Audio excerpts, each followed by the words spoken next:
प्यारे भक्तों, क्या आपको संतान प्राप्ति में कोई बाधा आ रही है? क्या आप चाहते हैं कि आपका पुत्र एक तेजस्वी और स्वस्थ संतान हो? क्या आपके संतान जन्म के बाद बार बार स्वास्थ्य समस्याएं हो रही हैं? तो आपको शनि महाराज का इस मंत्र का जाप अवश्य करना चाहिए, क्योंकि यह मंत्र बहुत ही शक्तिशाली और अचूक मंत्र है। इस मंत्र के नियमित 108 बार जाप करने मात्र से ही आपका पुत्र तेजस्वी और बुद्धिमान हो जाएगा और गर्भधारण में आ रही बाधाएं समाप्त हो जाएंगी। संतान दीर्घायु और बुद्धिमान बन जाएगा।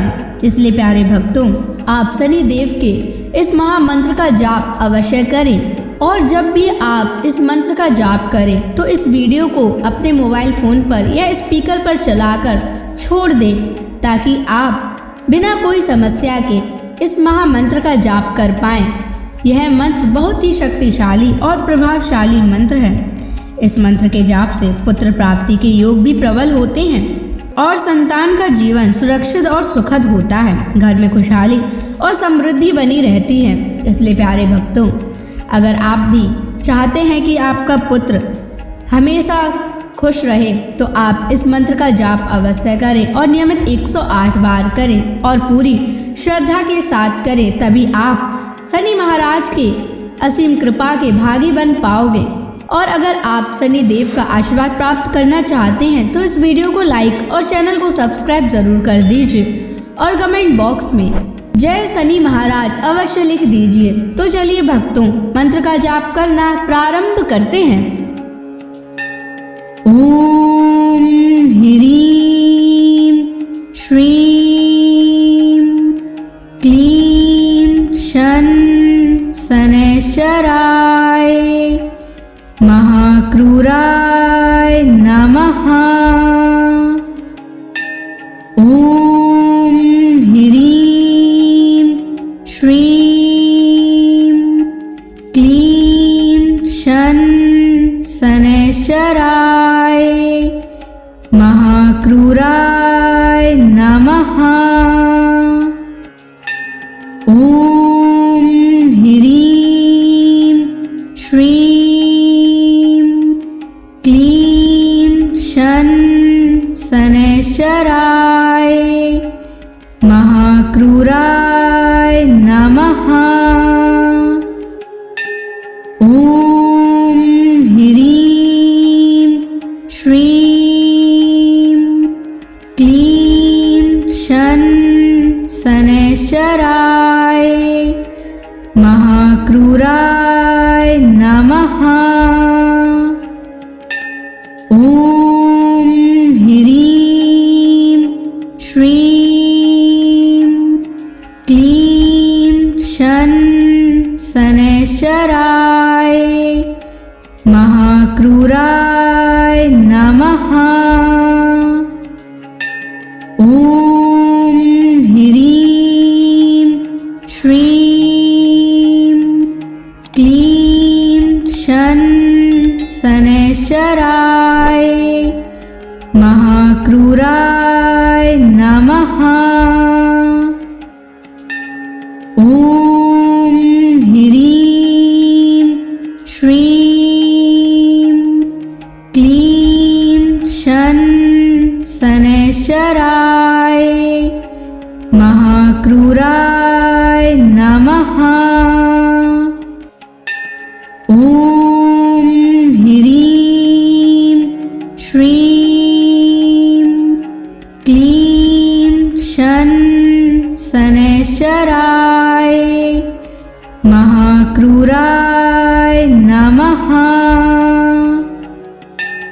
ओम ह्रीं श्रीं क्लीं शन शनैश्चराय महाक्रूराय नमः।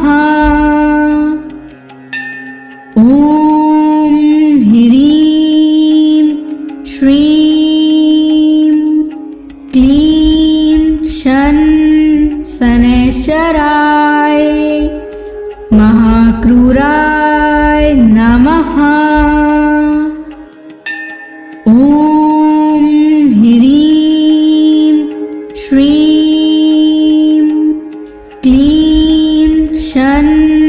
शनैश्चराय महाक्रूराय नमः। ॐ ह्रीं श्रीं क्लीं शनैश्चराय महाक्रूराय नमः। ॐ ह्रीं श्रीं क्लीं शनैश्चराय महाक्रूराय नमः। ॐ ह्रीं श्रीं क्लीं शनैश्चराय महाक्रूराय नमः। ॐ ह्रीं श्रीं क्लीं शनैश्चराय महाक्रूराय नमः। ॐ ह्रीं श्रीं क्लीं शनैश्चराय महाक्रूराय नमः। ॐ ह्रीं श्रीं क्लीं शनैश्चराय महाक्रूराय नमः। ॐ ह्रीं श्रीं क्लीं शनैश्चराय महाक्रूराय नमः। ॐ ह्रीं श्रीं क्लीं शनैश्चराय महाक्रूराय नमः। ॐ ह्रीं श्रीं क्लीं शनैश्चराय महाक्रूराय नमः। ॐ ह्रीं श्रीं क्लीं शनैश्चराय महाक्रूराय नमः। ॐ ह्रीं श्रीं क्लीं शनैश्चराय महाक्रूराय नमः। ॐ ह्रीं श्रीं क्लीं शनैश्चराय महाक्रूराय नमः। ॐ ह्रीं श्रीं क्लीं शनैश्चराय महाक्रूराय नमः। ॐ ह्रीं श्रीं क्लीं शनैश्चराय महाक्रूराय नमः। ॐ ह्रीं श्रीं क्लीं शनैश्चराय महाक्रूराय नमः। ॐ ह्रीं श्रीं क्लीं शनैश्चराय महाक्रूराय नमः। ॐ ह्रीं श्रीं क्लीं शन शनैश्चराय महाक्रूराय नमः।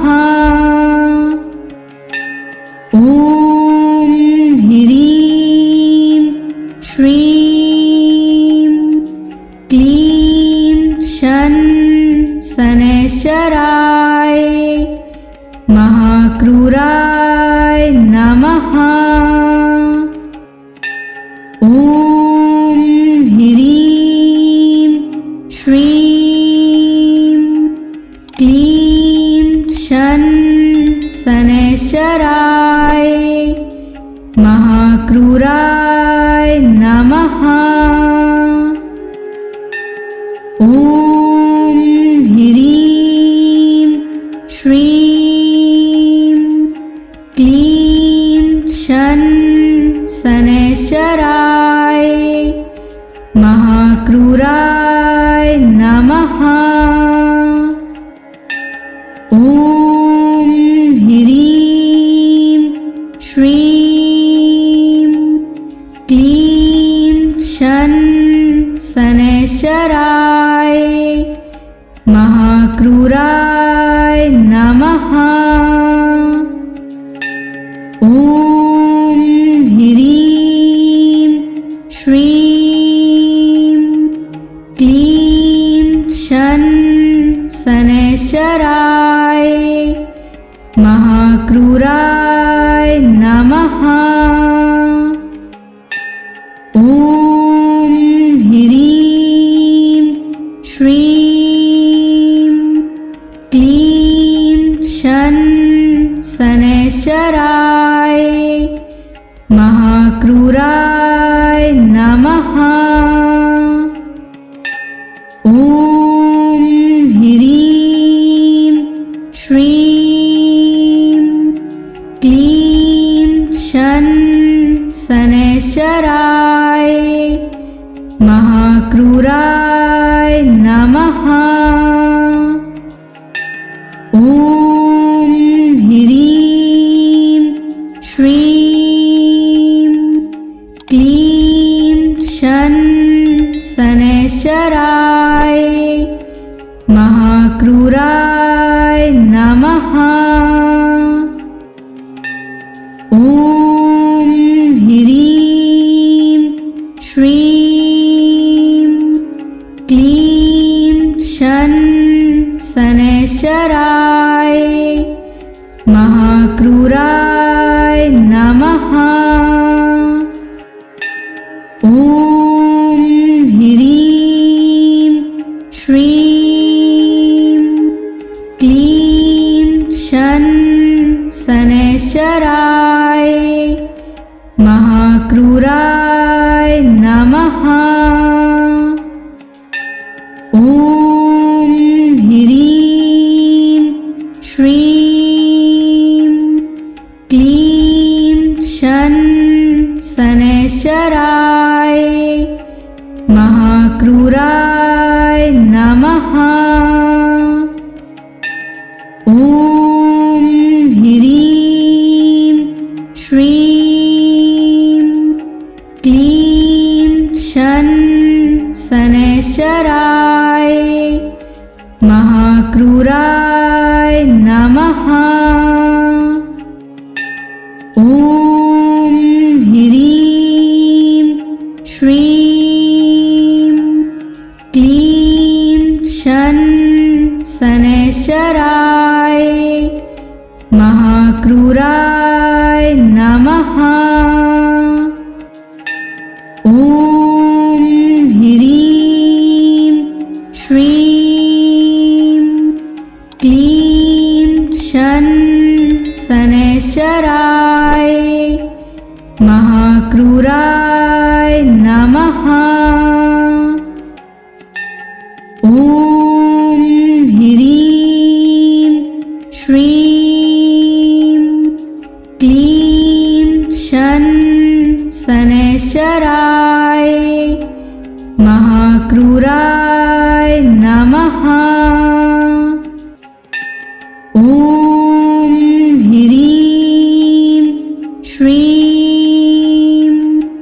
क्लीं शन शनैश्चराय महाक्रूराय नमः। ॐ ह्रीं श्रीं क्लीं शन शनैश्चराय महाक्रूराय नमः। ॐ ह्रीं श्रीं क्लीं शन शनैश्चराय महाक्रूराय नमः। ॐ ह्रीं श्रीं क्लीं शन शनैश्चराय महाक्रूराय नमः। ॐ ह्रीं श्रीं क्लीं शन शनैश्चराय महाक्रूराय नमः। ॐ ह्रीं श्रीं क्लीं शन शनैश्चराय महाक्रूराय नमः। ॐ ह्रीं श्रीं क्लीं शन शनैश्चराय महाक्रूराय नमः। ॐ ह्रीं श्रीं क्लीं शन शनैश्चराय महाक्रूराय नमः। ॐ ह्रीं श्रीं क्लीं शन शनैश्चराय महाक्रूराय नमः।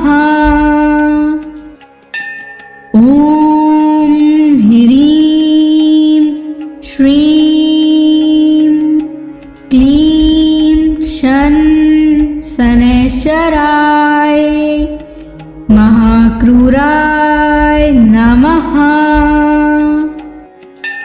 ॐ ह्रीं श्रीं क्लीं शन शनैश्चराय महाक्रूराय नमः। ॐ ह्रीं श्रीं क्लीं शन शनैश्चराय महाक्रूराय नमः। ॐ ह्रीं श्रीं क्लीं शन शनैश्चराय महाक्रूराय नमः। ॐ ह्रीं श्रीं क्लीं शन शनैश्चराय महाक्रूराय नमः। ॐ ह्रीं श्रीं क्लीं शन शनैश्चराय महाक्रूराय नमः। ॐ ह्रीं श्रीं क्लीं शन शनैश्चराय महाक्रूराय नमः। ॐ ह्रीं श्रीं क्लीं शन शनैश्चराय महाक्रूराय नमः। ॐ ह्रीं श्रीं क्लीं शन शनैश्चराय महाक्रूराय नमः। ॐ ह्रीं श्रीं क्लीं शन शनैश्चराय महाक्रूराय नमः। ॐ ह्रीं श्रीं क्लीं शन शनैश्चराय महाक्रूराय नमः। ॐ ह्रीं श्रीं क्लीं शन शनैश्चराय महाक्रूराय नमः। ॐ ह्रीं श्रीं क्लीं शन शनैश्चराय महाक्रूराय नमः। ॐ ह्रीं श्रीं क्लीं शन शनैश्चराय महाक्रूराय नमः।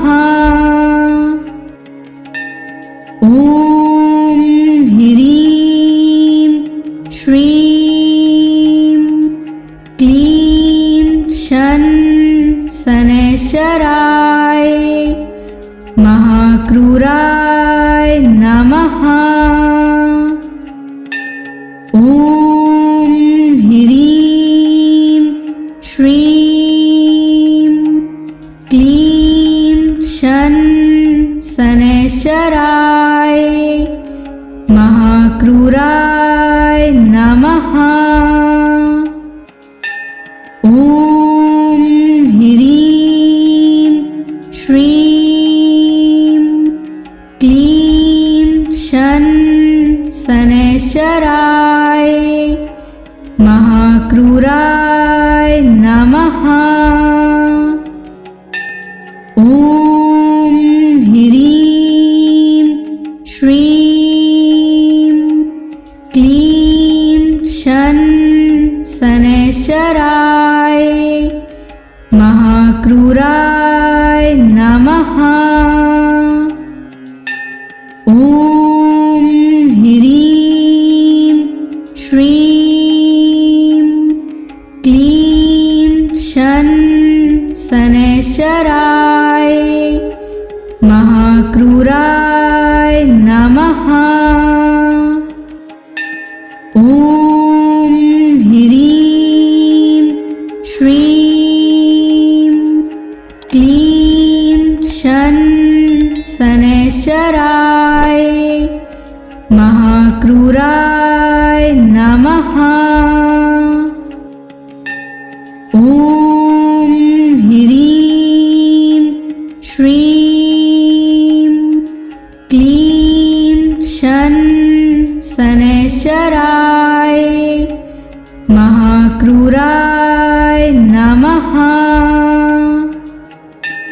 ॐ ह्रीं श्रीं क्लीं शन शनैश्चराय महाक्रूराय नमः।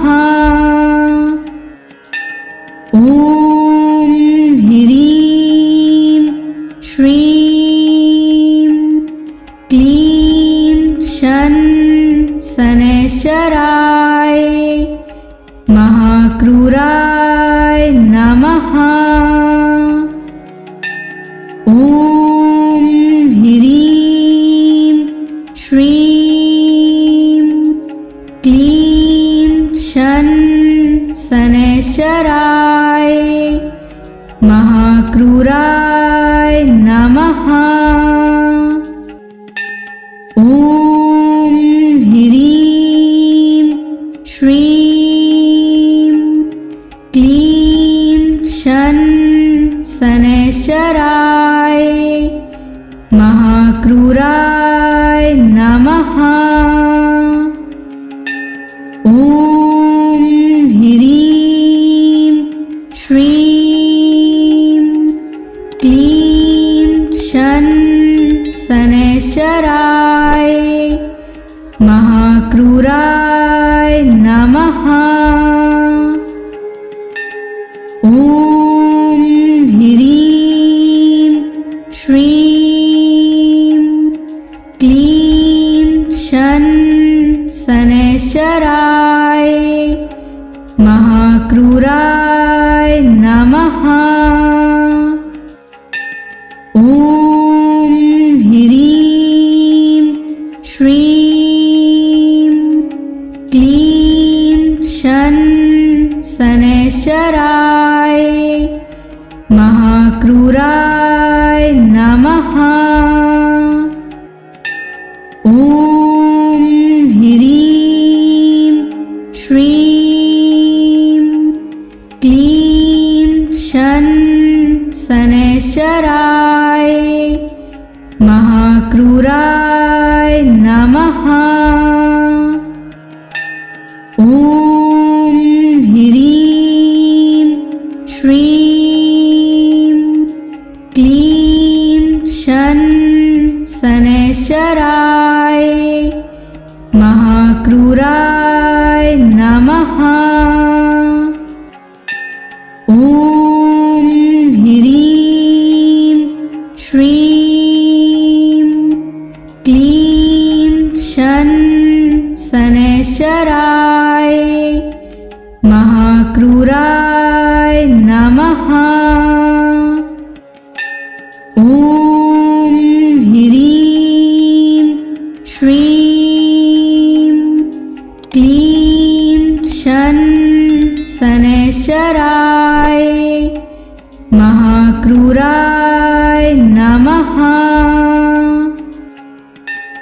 ॐ ह्रीं श्रीं क्लीं शन शनैश्चराय महाक्रूराय नमः। ॐ ह्रीं श्रीं क्लीं शन शनैश्चराय महाक्रूराय नमः। ॐ ह्रीं श्रीं क्लीं शन शनैश्चराय महाक्रूराय नमः।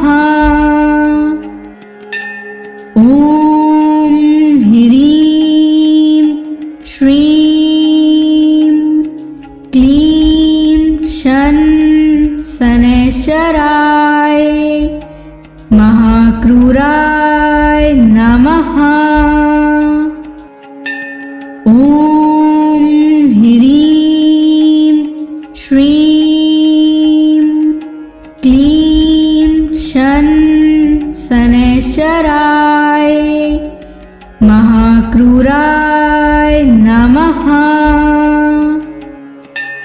ॐ ह्रीं श्रीं क्लीं शन शनैश्चराय महाक्रूराय नमः। ॐ ह्रीं श्रीं क्लीं शन शनैश्चराय महाक्रूराय नमः। ॐ ह्रीं श्रीं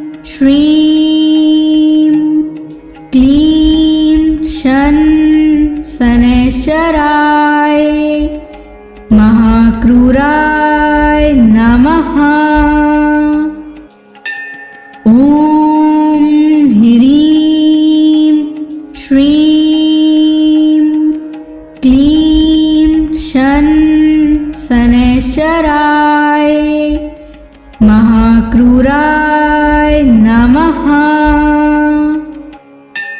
ॐ ह्रीं श्रीं क्लीं शन शनैश्चराय महाक्रूराय नमः।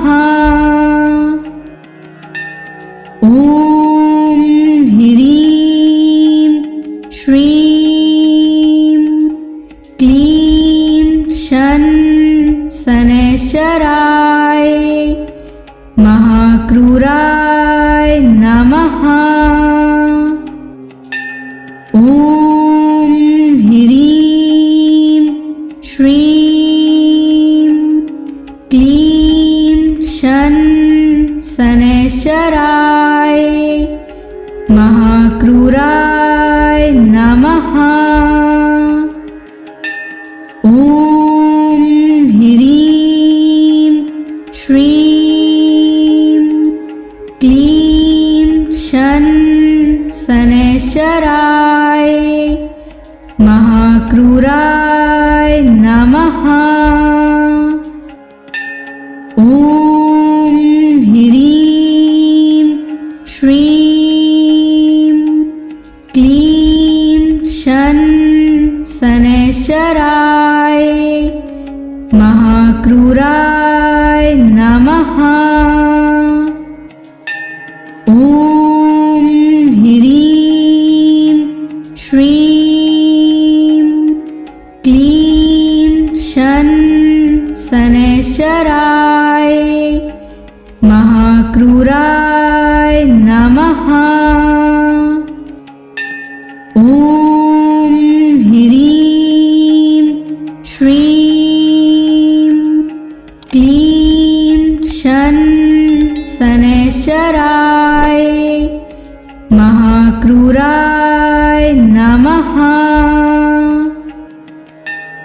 ॐ ह्रीं श्रीं क्लीं शन शनैश्चराय महाक्रूराय नमः।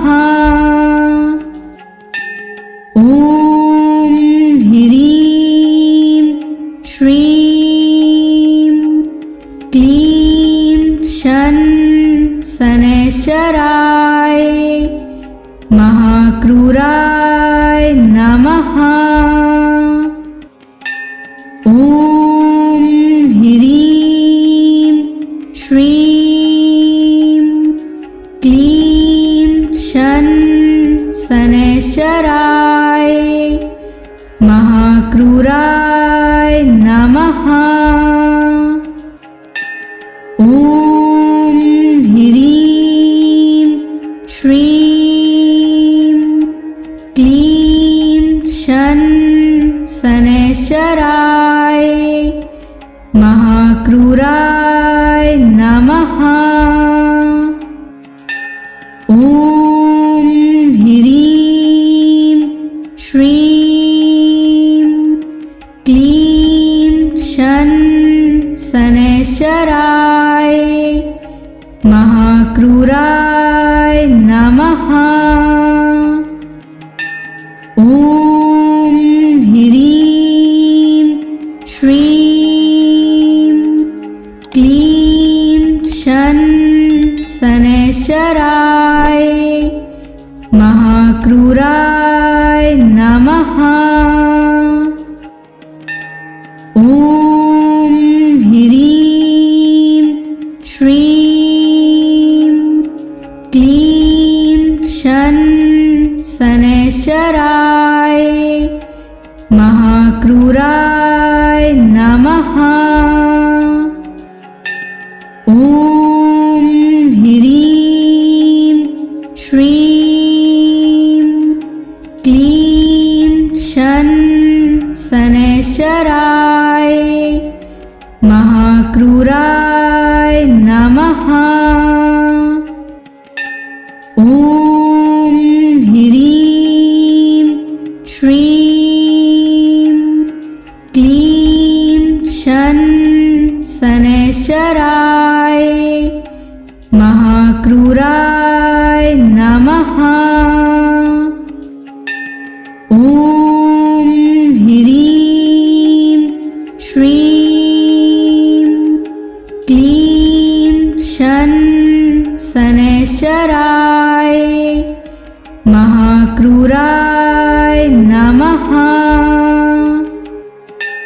ॐ ह्रीं श्रीं क्लीं शन शनैश्चराय महाक्रूराय नमः। ॐ ह्रीं श्रीं क्लीं शन शनैश्चराय महाक्रूराय नमः। ॐ ह्रीं श्रीं क्लीं शन शनैश्चराय महाक्रूराय नमः। ॐ ह्रीं श्रीं क्लीं शन शनैश्चराय महाक्रूराय नमः। ॐ ह्रीं श्रीं क्लीं शन शनैश्चराय महाक्रूराय नमः। ॐ ह्रीं श्रीं क्लीं शन शनैश्चराय महाक्रूराय नमः। ॐ ह्रीं श्रीं क्लीं शन शनैश्चराय महाक्रूराय नमः। ॐ ह्रीं श्रीं क्लीं शन शनैश्चराय महाक्रूराय नमः। ॐ ह्रीं श्रीं क्लीं शन शनैश्चराय महाक्रूराय नमः। ॐ ह्रीं श्रीं क्लीं शन शनैश्चराय महाक्रूराय नमः। ॐ ह्रीं श्रीं क्लीं शन शनैश्चराय महाक्रूराय नमः। ॐ ह्रीं श्रीं क्लीं शन शनैश्चराय महाक्रूराय नमः। ॐ ह्रीं श्रीं क्लीं शन शनैश्चराय महाक्रूराय नमः। ॐ ह्रीं श्रीं क्लीं शन शनैश्चराय महाक्रूराय नमः। ॐ ह्रीं श्रीं क्लीं शन शनैश्चराय महाक्रूराय नमः। ॐ ह्रीं श्रीं क्लीं शन शनैश्चराय महाक्रूराय नमः।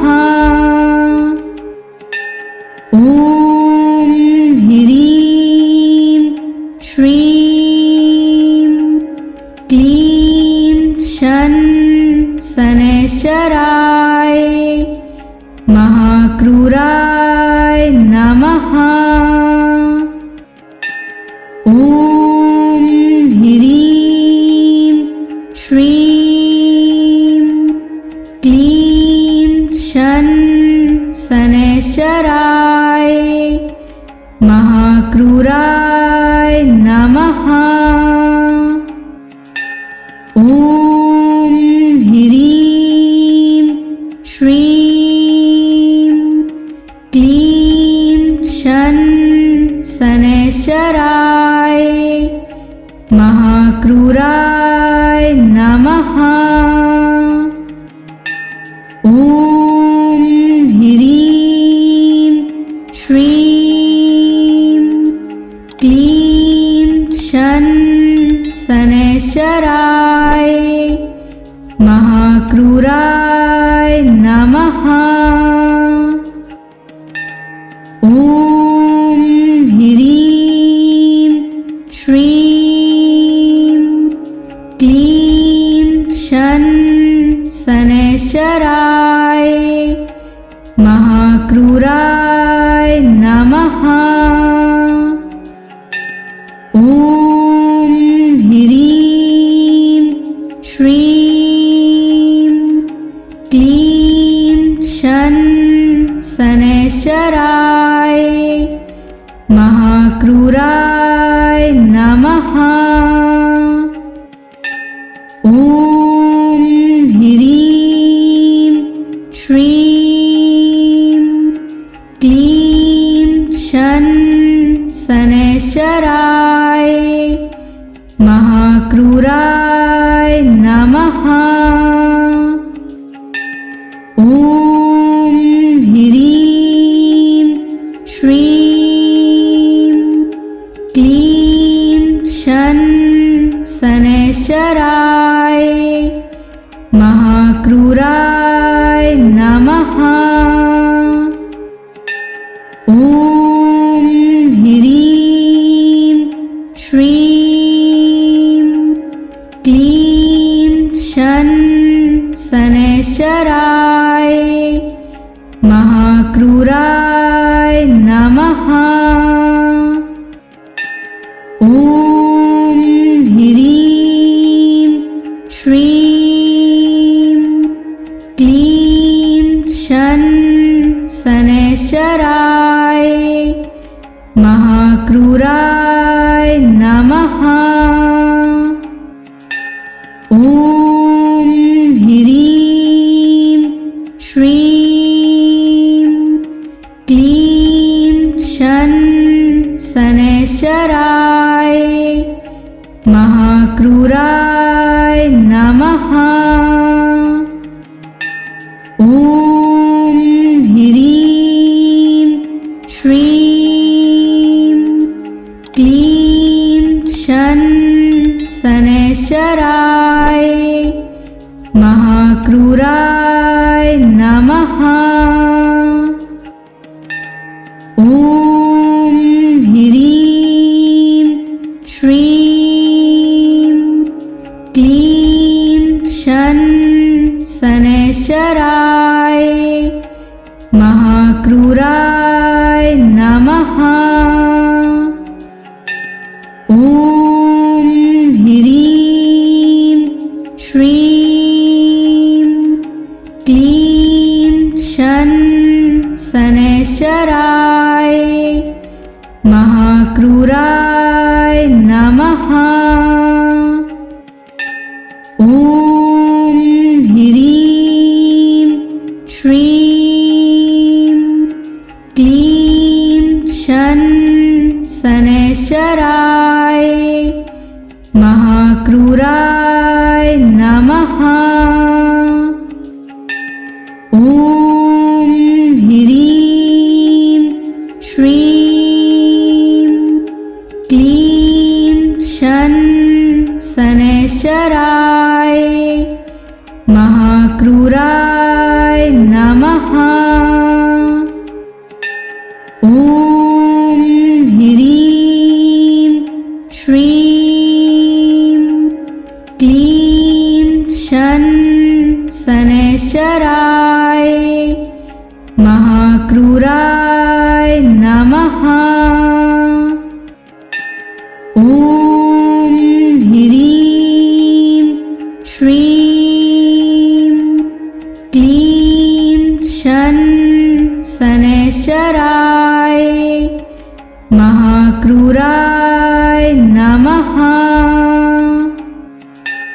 ॐ ह्रीं श्रीं क्लीं शन शनैश्चराय महाक्रूराय नमः। ॐ ह्रीं श्रीं क्लीं शन शनैश्चराय महाक्रूराय नमः। ॐ ह्रीं श्रीं क्लीं शन शनैश्चराय महाक्रूराय नमः। ॐ ह्रीं श्रीं क्लीं शन शनैश्चराय महाक्रूराय नमः। ॐ ह्रीं श्रीं क्लीं शन शनैश्चराय महाक्रूराय नमः। ॐ ह्रीं श्रीं क्लीं शन शनैश्चराय महाक्रूराय नमः। ॐ ह्रीं श्रीं क्लीं शन शनैश्चराय महाक्रूराय नमः। ॐ ह्रीं श्रीं क्लीं शन शनैश्चराय महाक्रूराय नमः। ॐ ह्रीं श्रीं क्लीं शन शनैश्चराय महाक्रूराय नमः। ॐ ह्रीं श्रीं क्लीं शन शनैश्चराय महाक्रूराय नमः। ॐ ह्रीं श्रीं क्लीं शन शनैश्चराय महाक्रूराय नमः। ॐ ह्रीं श्रीं क्लीं शन शनैश्चराय महाक्रूराय नमः। ॐ ह्रीं श्रीं क्लीं शन शन शनैश्चराय महाक्रूराय नमः। ॐ ह्रीं श्रीं क्लीं शन शनैश्चराय महाक्रूराय नमः। ॐ ह्रीं श्रीं क्लीं शन शनैश्चराय महाक्रूराय नमः। ॐ ह्रीं श्रीं क्लीं शन शनैश्चराय महाक्रूराय नमः। ॐ ह्रीं श्रीं क्लीं शन शनैश्चराय महाक्रूराय नमः। ॐ ह्रीं श्रीं क्लीं शन शनैश्चराय महाक्रूराय नमः। ॐ ह्रीं श्रीं क्लीं शन शनैश्चराय महाक्रूराय नमः। ॐ ह्रीं श्रीं क्लीं शन शनैश्चराय महाक्रूराय नमः। ॐ ह्रीं श्रीं क्लीं शन शनैश्चराय महाक्रूराय नमः। ॐ ह्रीं श्रीं क्लीं शन शनैश्चराय महाक्रूराय नमः। ॐ ह्रीं श्रीं क्लीं शन शनैश्चराय महाक्रूराय नमः। ॐ ह्रीं श्रीं क्लीं शन शनैश्चराय महाक्रूराय नमः। ॐ ह्रीं श्रीं क्लीं शन शनैश्चराय महाक्रूराय नमः। ॐ ह्रीं श्रीं क्लीं शन शनैश्चराय महाक्रूराय नमः। ॐ ह्रीं श्रीं क्लीं शन शनैश्चराय महाक्रूराय नमः।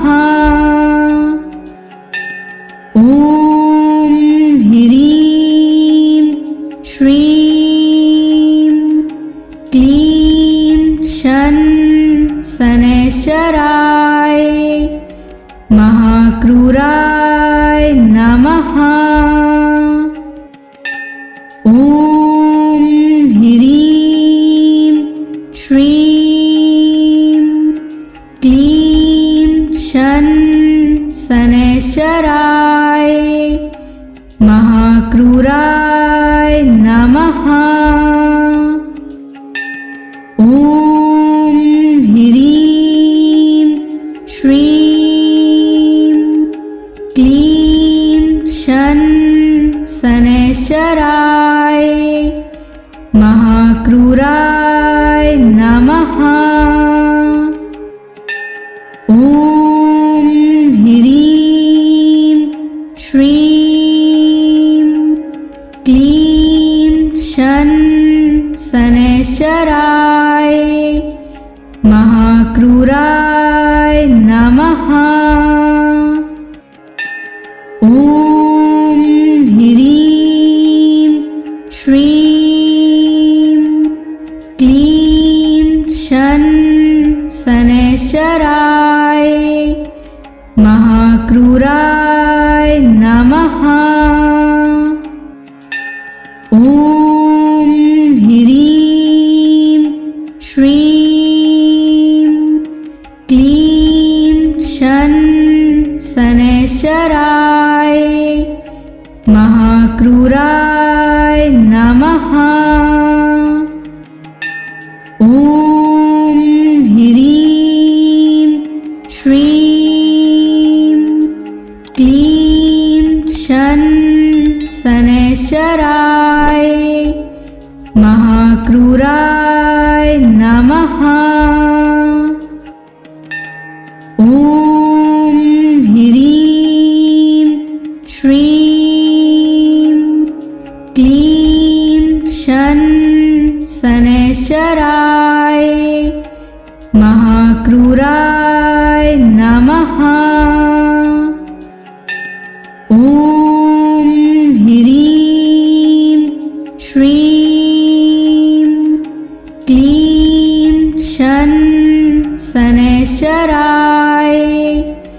महाक्रूराय नमः। ॐ ह्रीं श्रीं क्लीं शनैश्चराय महाक्रूराय नमः। ॐ ह्रीं श्रीं क्लीं शनैश्चराय महाक्रूराय नमः। ॐ ह्रीं श्रीं क्लीं शनैश्चराय महाक्रूराय नमः। ॐ ह्रीं श्रीं क्लीं शनैश्चराय महाक्रूराय नमः। ॐ ह्रीं श्रीं क्लीं शनैश्चराय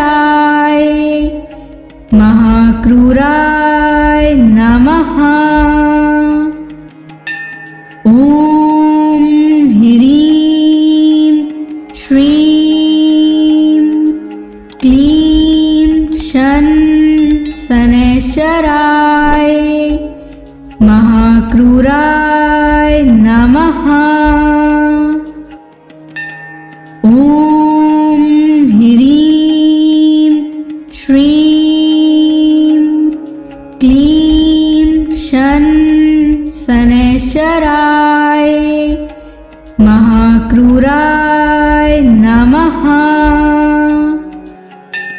ॐ ह्रीं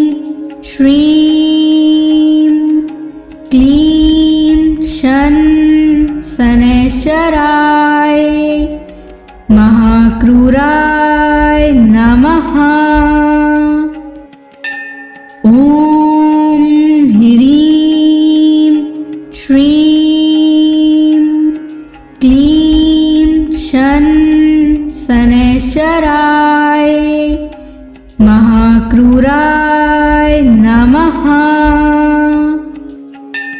ॐ ह्रीं श्रीं क्लीं शन शनैश्चराय महाक्रूराय नमः।